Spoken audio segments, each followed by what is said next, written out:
Ian Matthias Babbitt, otherwise known as Aesop Rock, is a poet, musical artist, and producer residing in Portland, Oregon. Born on June 5th, 1973 in Syosset, New York, Ian moved and was raised in Northport, Long Island. Ian grew up listening to Public Enemy, BFD, KMD, and Run DMC, as well as music groups including the Dead Kennedys and Ministry, which he talks about in some of his songs. He writes in mostly narrative form with some free verse, but usually he just uses imagery in narrative forms. Ian's poem, Commencement at the Obedience Academy, is written in the form of narrative. He tells a story of a farmer confused with the state of the world, maybe even disgusted with it. He uses imagery, assonance, tone, and theme. Also, a lot more that I won't mention because it would take a really long time. I'll be covering the first 20 lines or so because this is a very long song and poem. Imagery is seen everywhere throughout the poem, but the first examples are in lines 3 and 4 with sloppy seed handling, evoked a stroke of tardy planting, and had only brushed the blossom bracket. Imagery conveys a scene of a normally calm farming village in a panic because their crops didn't turn out correctly. Ian's crops were fine because he wasn't lazy. Assonance, a repetition of similar vowel sounds, is seen in line 3 with sloppy seed handling evoked a stroke of tardy planting, where handling and planting fit together as well as evoked and stroke. This is a song, so it usually does need to rhyme, but most extensively, Ian uses the rhymes both externally and internally, consonants and vowels.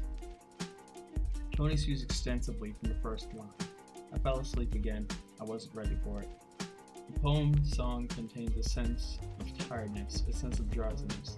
You drift through it, but slowly the tone gets more angry as you awake from your slumber and realize the true nature of what's happening. As well, a sense of rebellion is evident from the lines 18 to 22, where Ian considers if he should help the people who didn't help him during his own hardships. The poem is incredibly dense with subtext, tone, and imagery, as well as plenty of other poetic devices. Ian truly is a master of his craft.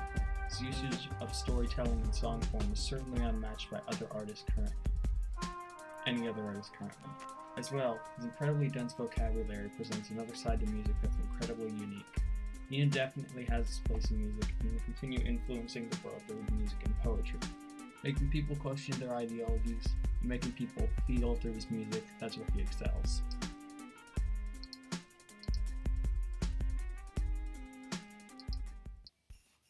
I fell asleep again. I wasn't ready for it.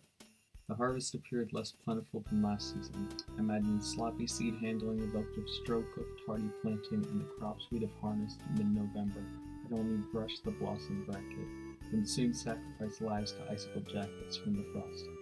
I sunk to find the warmth beneath the mosses with the plan to tunnel past after the rains had run their courses, but alas, the portraits of these frostbit corpses tortured in the grass offered this torch supporter one-tailed tall glass of nauseous, and I'm asking you, why is a spy supply hiding in strangers when they know atop the food chain I can spot biters for acres? Now be gracious.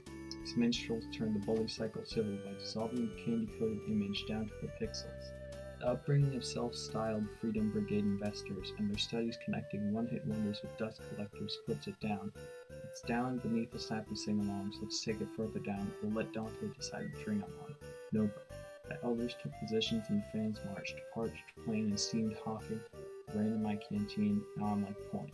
I guess I could spare a splash for a couple of heads. Counterpoint, during my famine, I never got broke to a bread.